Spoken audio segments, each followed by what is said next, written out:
সন্মানীয় সাংবাদিক বন্ধুসকল আৰু বিৰোধী ৰাজনৈতিক দলৰ সন্মানীয় নেতাসকল, ইতিমধ্যে এটা অতি গুৰুত্বপূৰ্ণ বিষয় দুগৰাকী আমাৰ নেতাই আপোনালোকৰ আগত বক্তব্য আগবঢ়াইছে আৰু আমাৰ সকলোৰে যিটো দৃষ্টিভংগী সেই কথা আপোনালোকৰ আগত স্পষ্ট ৰূপত উল্লেখ কৰিছে। এই কথা স্পষ্ট যে 2026 চনৰ বিধানসভা নিৰ্বাচনত জিকিবৰ কাৰণে বিজেপিৰ ওচৰত এটাই বিকল্প বাকী ৰৈছে, সেইটো হৈ গ'ল ভোট চুৰি কৰা। ভোট চুৰি কৰা মানে অসমৰ মানুহৰ ৰাজনৈতিক অধিকাৰ কাঢ়ি লৈ অসমৰ খিলঞ্জীয়া মানুহৰ অধিকাৰ কাঢ়ি এইটোৱে মানে সাংবিধানিক অধিকাৰ চুৰি কৰিছে। ভোট চুৰি কৰা নাই, অসমৰ মানুহৰ সাংবিধানিক অধিকাৰ চুৰি কৰিবৰ কাৰণে উঠি পৰি লাগিছে আৰু নিৰ্বাচনত জিকিবৰ কাৰণে এইটোৱে একমাত্ৰ বিজেপিৰ বিকল্প বাকী ৰৈছে। কাৰণ প্ৰলোভন দিলে, ভয় ভাবুকি খুৱালে, ডিলিমিটেশ্যন নহওক, তেওঁলোকে সমষ্টি পুনৰ নিৰ্ধাৰণৰ সময়তো ব্যাপক চেষ্টা চলালে যে কেনেকৈ তেওঁলোকে নিৰ্বাচনী বৈতৰণি পাৰ হ'ব। সকলো কৰাৰ পাছত তাৰ পাছতো দেখিছে যে জনগণে তেওঁলোকৰ পক্ষত নাই, তেওঁলোকৰ বিৰোধিতাৰে তেওঁলোক আগবাঢ়িছে। সেইকাৰণে তেওঁলোকে এই কাম এতিয়া কৰিবলৈ তেওঁলোকে আগবাঢ়িছে। ইতিমধ্যে গোটেই বিষয়টো প্ৰথম অখিল গগৈ ডাঙৰীয়া মানুহৰ আগত দেখুৱাই দিলে কেনেকৈ তেওঁলোকৰ সভাপতিয়ে, বিজেপি দলৰ সভাপতিয়ে কেনেকৈ ভোট কাটিবৰ কাৰণে কেনেকৈ নিৰ্দেশনা দিছে। তাৰ আগত মোলে এখন 31টা সমষ্টিৰ তালিকা আহিছিলে য'ত 10,000কে মানুহ কটাৰ তেওঁলোকৰ লক্ষ্য আছে। সেই তালিকাখন তেওঁলোকে দিয়েই অকল নিজৰ মাজতে চাৰ্কুলেট কৰি ৰখা নাই, আনকি অফিচাৰসকললৈকো এইখন তালিকা দি দিছে। মোৰ হাতত এখন আছে। তাৰপাছত আৰু 29টা এডিশ্যনেল ভোট তেওঁলোকে চিনাক্তকৰণ কৰিছে, টোটেল 60টা সমষ্টি, য'ত তেওঁলোকৰ লক্ষ্য পিছৰ সমষ্টিবোৰত 5,000 পৰা 10,000লৈ ভোট কটা।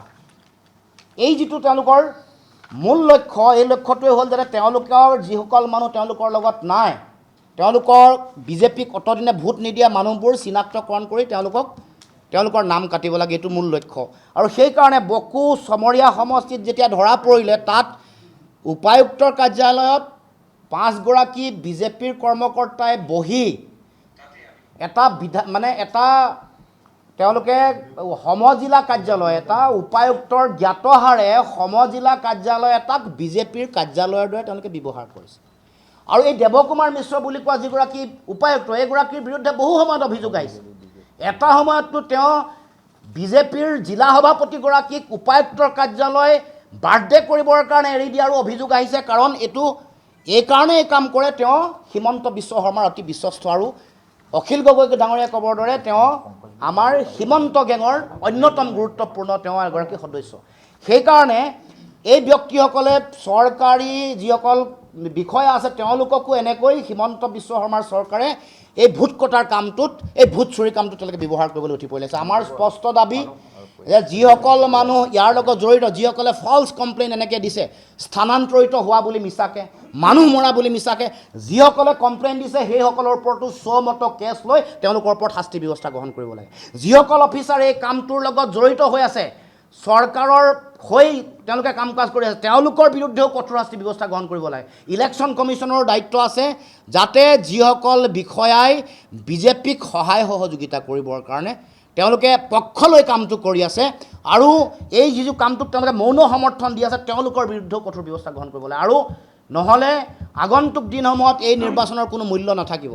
এই নিৰ্বাচন কেৱল মাত্ৰ বিজেপিয়ে তেওঁলোকৰ বচা এই নিৰ্বাচনত জনগণ ইয়াৰ লগত অংশীদাৰিত্ব নহয়, তেওঁলোকৰ নিজৰ মানুহ যিসকল আছে, নিজৰ মানুহক লৈ এইবাৰ নিৰ্বাচন ইলেকশ্যন কমিশ্যনৰ যোগেদি বিজেপিয়ে তেওঁলোকৰ লগতহে ইলেকশ্যন খেলিব খুজিছে। সাধাৰণ জনগণৰ পৰা ফ্ৰী এণ্ড ফেয়াৰ যিটো নিৰ্বাচন, যিটো প্ৰকৃত গণতান্ত্ৰিক অধিকাৰ দিব লাগে সাধাৰণ জনগণক, সেই অধিকাৰ কাঢ়ি লৈ যাবৰ কাৰণে এবাৰ উঠি পৰি লাগিছে। আৰু সেইকাৰণে এই যিটো গণতন্ত্ৰ বিৰোধী, সংবিধান বিৰোধী, অসম বিৰোধী, অসমৰ খিলঞ্জীয়া বিৰোধী যিটো তেওঁলোকৰ কাম কাজ, এই কাম কাজৰ আমি তীব্ৰ বিৰোধিতা কৰিছোঁ আৰু এনেকুৱা ধৰণৰ কাম কাজৰ পৰা বিৰত থাকিবৰ কাৰণে আমি নিৰ্বাচন আয়োগক আহ্বান জনাইছোঁ। আৰু নিৰ্বাচন আয়োগেও স্বতন্ত্ৰ অনুষ্ঠান হিচাপে যিসকল মানুহ ইয়াৰ লগত জড়িত, যিসকল বিষয়াই মৌন সমৰ্থনেৰে এই কামৰ লগত জড়িত হৈছে, তেওঁলোকৰ বিৰুদ্ধে কঠোৰ ব্যৱস্থা গ্ৰহণ কৰিবৰ কাৰণে মই দাবী উত্থাপন কৰিছোঁ। মই আমাৰ মাজত CPM দলৰ